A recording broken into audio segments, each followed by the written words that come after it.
Namhlanje ke angiqale kule sikhathi lapho oqale khona umshikashika ukuthi ngixoshwe.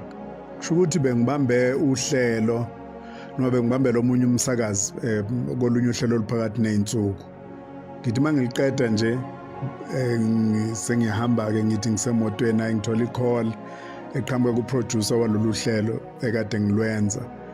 Hayi umphathi omkhulu uyangibiza, hayi ngiphuthumeke nami. Ngifika ke kumphathi omkhulu uhleli yedwa nje useboardroom lapha ahleli khona. Abese yangitshela ukuthi empeleni bengafanele nami ngabe ungenile lapha yanohlelweni.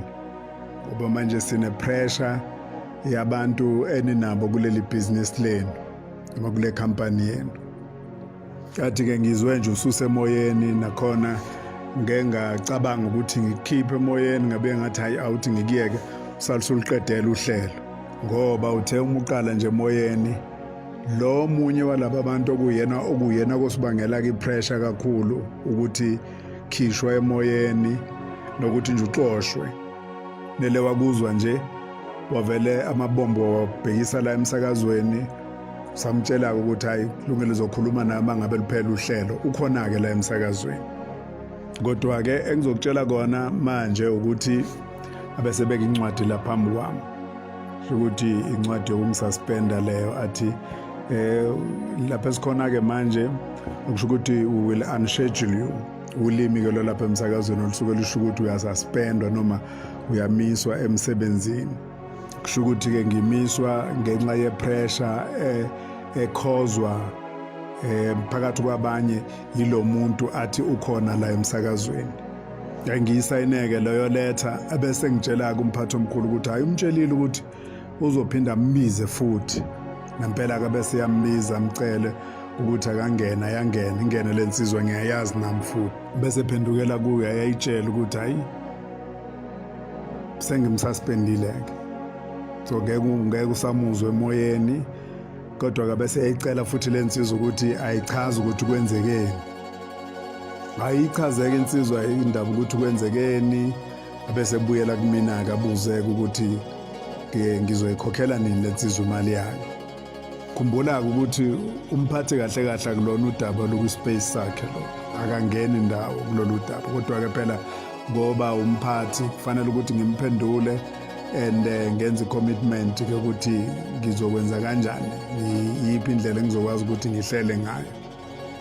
Sama ngazwe nje ukuthi why bekubaluleke kangaka ukuthi umphathi atshele umuntu oyi-outsider ukuthi hayi usengimisile ke emsebenzini njengoba kade ngichazelile ukuthi ubekade nepressure eqhamuka kulomuntu ukuthi angimiswe emsebenzini. Kangiqala ukuzwa into enjalo. Hayi kuba ukuthi ke kuyahlukana ke ngaleso sikhathi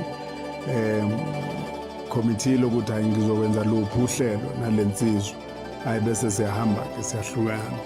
Nangilindeleke njengokujwayelekile phela ukuthi umuntu mangabe emisiwe emsebenzini uyabizwa whether ubizela ku hearing noma kube khona okushiwoyo nje noma abuya noma kuthiwa akazochaza ukuthi kwenzekeni ayilutho. Uthe enyangeni elandelayo hayi umphathi aphinda ngifonele futhi angibize. Hayi ngingazi-ke noma mhlawumbe ngize kwi-hearing. Mhlawumbe futhi ngingakuveza ukuthi enye into eyayingimangalisile ngimhla wayekade ngisuspenda ukuthi wayeyedwa. Akekho program manager, oku-line manager phela, akukho HR, uye nje umphathi omkhulu yena yedwa. Well-ke sekunale nsizwa ke sesibathathu la. Hayi mayingibiza emva kwesikhathi esingangenyanga bese ngiyaya hayi mangithi ngiyafika nje umphathi hayi angitshela ukuthi hayi kuzoba khona sizojoyina u-HR kodwa kuzomfaka kulayini ngoba wayesehhovisi elikhulu eJohannesburg. Dayamfake ku-HR bese ke ngethulela ke indaba ezaba buhlungu kakhulu ukuthi hayi umsakazo decide ukuthi terminate contract with immediate effect. Aisha benginikeza lencwadi fanele ngiyisayineke phela. Hayi bese ngimtshela ukuthi hayi ngeke ngikwazi ukuyisayina ngizocela ukuthi ngiyisayine ngibuyise kusasa. Ayavume hayi kulungile abese ke eya ku HR ambuza ukuthi kukhona yena angafisa ukukusho athi HR hayi akukho angakusho akukho angakuphawula ukuthi kulungile ukuthi yonke into right. Okay, hayi kuba ukuthi ke nami ngiyaphuma ke sengiphuma nayo leyo ncwadi sengixoshiwe ke njalo emsebenzini. No hearing, no meeting, no call, akaze nje kwezi ngagcina ukuhlangana nomphathi omkhulu mhla wayenginikeza incwadi yokungisaspenda. Ngihlangana naye emhlanganweni wesibili uzokunikeza incwadi engixoshayo emsebenzini. Ngixoshelwa ikhampani ebithenga isikhathi la ekhaya. Akukho nolodwa usuku lapho leya khampani yakazwakala kulowa msakazo esikhathini ayingasithengile nolodwa. Nakuba inarrative eyinikezwa abezindaba nabantu nje in general kwakungazi ukuthi ngasebenzisa uhlelo engangilwenza noma inhlelo engangizenza ukuthi ngidayise ama-services ayenziwa ikhampani yami. Kwakungelona iqiniso lokho and bayakwazi futhi lokho. Ngamanye amazwi wawungangena completely nje umsakazo ekuthenini wawungaze kufike ukuthi ungihlanganise nabantu bekhampani nebusiness engahlangani nomsakazo, okwakukuthi nje kuphela ibusiness ithenga isikhathi emsakazweni. And yes, ngiyingxenye yomsakazo kodwa ngiyi-independent contractor, and umuntu oyi-independent contractor banayo i-right ukuthi babe nenkampani noma bahwebe ngaphandle komsakazo as long as leyo nto ingenayo i-conflict of interest emsakazweni. Ngizoyibamba lana le ukuze ingabinde kakhulu, ngizoyibamba la, ngizoqhubeka kwenye futhi elandelayo ngikutshela ukuthi kwenzekeni-ke makufanele ukuthi ngibuyisele incwadi ngosuku olulandelayo.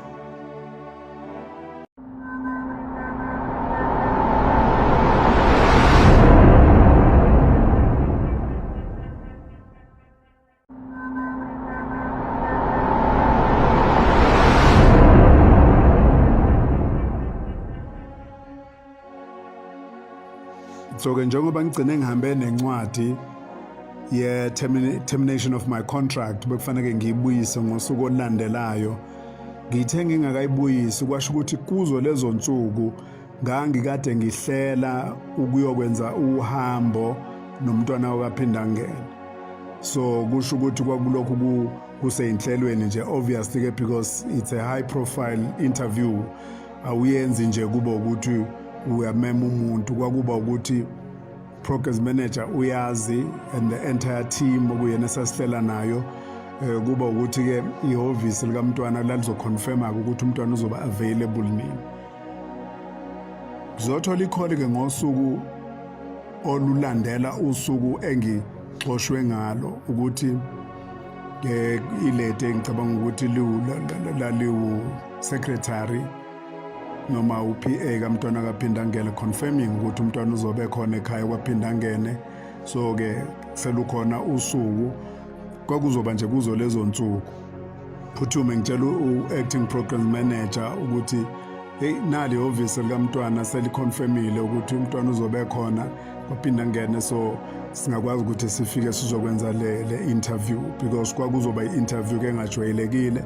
Obviously intention yohambo ngikhumbula ukuthi bekusukubheka impilo yomuntu nje yonke, his evolution kuyona yonke into. Ungakhuluma ngecareer yakhe, ukukhula kwakhe, njalo njalo nomntwana akhe. Kwakuzoba ukuthi ubanzike umntwana kodwa kwakuyoba ukuthi siyobona ukuthi kothatha isikhathi esingakanani, even if it means ukuthi iyadlula esikhathini esejwayelekile. Sizobuya nayo leyo information then siyigcine kuma-archives. Abesethu program manager umphathi omkhulu usemhlanganweni kodwa ngizocela ukubuya kuwe ngikutshela ukuthi ithini impendulo yakhe. Obviously because angikufanele ukuthi mina ngibuyisele impendulo kulabayana okuyena abasihlelelayo ngale ekhaya kwaphinda ngene.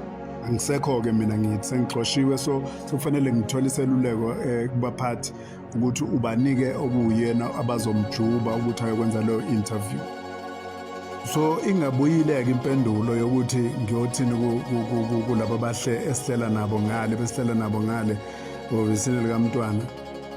Hayi ngibone ukuthi umphathi uvele waphuma emhlanganweni wavele warelease i-media statement khumbula ukuthi incwadi angakayibuyisi kusho ukuthi akazange sangilinda-ke ukuthi ngiyibuyise wavele wakhipha i-media statement eshoyo ukuthi hayi sengixoshiwe emsebenzini wafaka i-announcement kwi-WhatsApp group yasemsebenzini. Ngeke-ke ngikusho okuningi okwenzeka ngaleso sikhathi kodwa ngingasho nje ukuthi indlela eyatreat-eka ngayo yonke lento yokuxoshwa kwami usungayibona ukuthi ibi-unfair kangakanani. Ngenza nje u-live ku-Facebook ngalo lolo suku later, ngalo lolo suku ngizama nokuthi ngingakuvezi ukulimala enginakho, ukuphatheka kabe enginakho, nokuquestion indlela yonke lento eyenzeke ngayo ngoba ngangifuna ukuyinikeza isikhathi ukuthi ngikwazi ukudila kahle, ngiprocesse kahle yonke lento ngendlela eyenzeke ngakhona. Okwami nje ukuthi ngi-informe nikwazi ukuthola kumina ukuthi yes indeed hayi siyehlukene-ke sesehlukene ngeyindlela nomsakazo obukade umqashile nikade ngiwusebenzele iminyaka emingaka futhi-ke ngingakaze ngitholakale nginephutha ekusebenzeni kwami. In every day of my performance and every day of my business ekusakazeni kwami akukaze kube khona lapho kwatholakala ichashaza khona, kodwa kwadinga ukuthi ngikwemukeleke ukuthi hayi nama kunjalo nakho lapho esikhona manje. Kusho ukuthi-ke bagcina bejube insizwa umfoka Njomani ukuthi kube uyena oyokwenza leya interview nomntana wakaphinda ngene. Ngizoma lapho kwanamhlanje kulolo daba. Kunama-emails-ke engagcina ngiwathunyeliwe ayekade ekuveza ukuthi impela ubekade ene-pressure engakanani umphathi omkhulu kule nsizwa eyayifuna ukuthi ngikhishwe emoyeni. Ama-emails empeleni yayiwathumela usuku nosuku ukuthi kanti ngixoshwa nini, amphendule futhi umphathi omkhulu every day le nsizwa isenda i-email izomphendula amtshela ukuthi ngicela ukuthi ubekezele kancane, kufanele size sithole into ebambekayo sizokwazi ukuthi simxoshe, sithi mangabe siba nesizathu ukuthi siyamxosha sithi nakho okubambekayo. Wehlale njalo-ke emphendula-ke kanjalo, bephendulana kanjalo. So-ke angazi-ke noma wagcina esitholile yini isizathu ngoba kimazange sishiwe isizathu ngaphandle kwalesi sizathu abasibhalayo. Angazi-ke noma isona sizathu esasanele yini, kodwa umsakazo awuzange uphinde ukhulume nami. Lo ebengikuwona okuyiwona ebengisebenza kuwo, inhlangano enkulu ewumsakazeli okuyona ewumqashi, naye kazizi ngithumelele lutho emva kwalokho. Ngisho-ke insuku engangade ngiyisebenzile angikaze ngize ngiyikhokhelwe noma nginikezwe iholo lalezo nsuku. Akukaze kube khona i-communication nje kusukela ngaleso sikhathi. And yingakho-ke sesifike lapho-ke manje njengoba ngike ngakuveza ukuthi isikhathi lesi sokuthi ayike sibamemele enkantolo, asixabene nomsakazo. Ngiwuthanda kakhulu, ngiwukhonzile kakhulu futhi management ekhona njengamanje ngiyayihlonipha kakhulu, noma abanye babo ngingabazi kodwa abanye baphethe njengamanje abantu engibaziyo futhi abantu engibaziyo ukuthi bamnene kangakanani. Angixabene futhi nawo umsakazeli womphakathi okuyena owumqashi, akucatshenwe, kodwa nje kuwukuthi lezi zinto engiyibalile inkantolo iyona engakwazi ukuthi isivezele nathi ukuthi cha yalusingatha kahle nomqashi walusingatha kahle lolu daba kuzokwazi ufika lapha engixoshwa khona. Njengoba ngisho nje ngithi akukho nengake ngakuthola emva kwalokho, ngisho incwadi nje eshoyo ukuthi-ke mhlawumbe eqhamuka kwe-HR echazayo ukuthi imali yakho noma umholo wakho lobu kwey'nsuku obukade uyisebenzile zona uyoyithola kanjani, akakaze ngize ngithole lutho. Inkantolo kufanele ukuthi sichazele ukuthi hayi nakhona lapho futhi kusasohlelweni inkampani okuyiyona engiqashile akukho wrong ekwenzile esimene esikanjalo. Uma ngabe sengithole umbono onjalo oqhamuka enkantolo kusho ukuthi nami-ke kofanele ngibe sengiyaxola enhlizweni yami ukuthi cha, kusho ukuthi mina nje ngangingenalo ulwazi ukuthi izinto zayihambe kanjani, kodwa kusho ukuthi kahle kahle izinto zihamba kanje so that nabakhona nabasele abaqashiwe lapha bayokwazi ukuthi yilena indlela umqashi wethu ayayisebenzise mangabe kukhona inkinga ezivelayo kumsebenzi wabo ukuze nabo bazi. Kodwa uma kuukuthi abenzanga ngendlela eright bese ke bayithatha phela nabe responsibility. So kakuliwa ukuthi nje kuphela ukuthi inkantolo iyakwazi yona ukulalela inhlangothi zombili bisinikeza isinqumo ukuthi hayi Thelezi uhambe kahle konke, akukho kube wrong, xola ndoda, noma umqashi awuzange uhambise izinto ngendlela, take a responsibility. So yilokho nje bafowethu, ngakhulukazi ngoba ngilivezile lolu daba ukuthi sisemalungiselweni ukuthatha siluyise enkantolo ukuze lezi zinto lezi zibe ventilated ukukwazi ukuthi kube khona ozoyithatha responsibility. Nami ngithathe responsibility ukuthi hayi no, ngiyabonga ukuthi ngendlela okwahamba ngayo nakho ukucacisa ukuthi cha akukho lapho ku wrong khona, umqashi aba wrong khona yimi nje engangi wrong ngedwa, nabo futhi makukuthi khona lapho babe wrong khona bayithathe responsibility yabo.